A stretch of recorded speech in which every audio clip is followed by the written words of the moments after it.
Sara, Iloilo pala. Lugar. Kung saan nagkakaroon po ng delay ng botohan doon eh. O, makibalita tayo live kasama si Kim Salinas ng GMA Regional TV. Kim!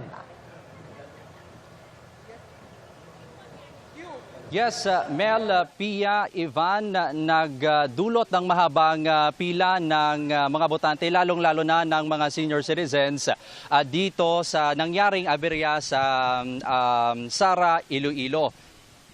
Umabot sa 1 oras ang aberya ng problema sa Automated Counting Machine o ACM sa isang presinto sa Sara Central Elementary School.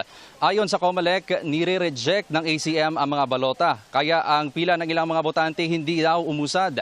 Pahirapan pa ang mga ito dahil walang maupuan habang naghihintay. Sa isinagawang troubleshooting, nalaman na may dumi pala sa scanner ng ACM.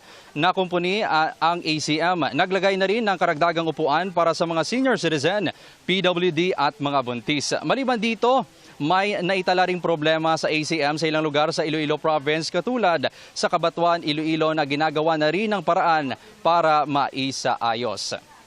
Mel, Pia, Ivan, kung sakaling magkaroon na ulit ng aberya ang mga ACM at hindi talaga ito maayos, ay may mga nakareserba namang ACM ang COMELEC. Mula rito sa Sara, Iloilo, ako si Kim Salinas ng GMA Integrated News. Dapat totoo para sa eleksyon 2025. Maraming salamat sa iyo, Kim Salinas ng GMA Regional TV.